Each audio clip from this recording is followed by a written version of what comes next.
50 лет творческой деятельности Шейдхану Малишевой отметили сегодня в Кумыкском театре. На юбилейный вечер пришли коллеги, земляки и близкие мастера слова. Среди почетных гостей вечера председатель Народного собрания республики Хизришик Саидов. Спикер дагестанского парламента от имени руководства республики поздравил поэтессу со знаменательной датой и сообщил о том, что ей присвоено высокое звание «Народный поэт Дагестана». За 50 лет ты сделал так много, что тебя кумыкский народ просто обожает. Тебя любят все дагестанцы. Твое творчество знают во всех районах. Тебя любят.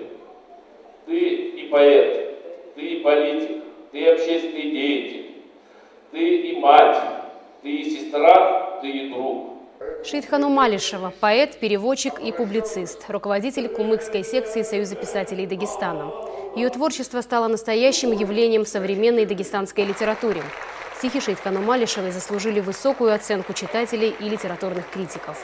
Произведения поэтессы были переведены на многие языки мира и не раз публиковались за рубежом.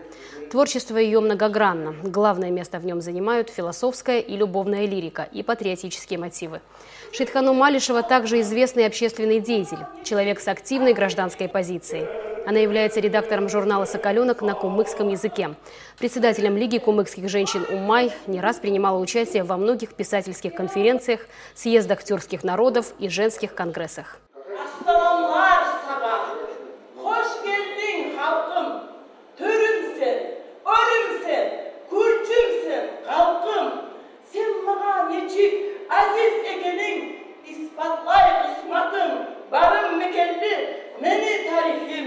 Meni adım, hadım, yılım, büyüğüm, gün sayın, yıl sayın, beni yaratan, alkışlı yolamım, asıl suyum, senin başala, beni yol kızım, senin başlana, dostum, yuğum, yalvarım sana, dileğine.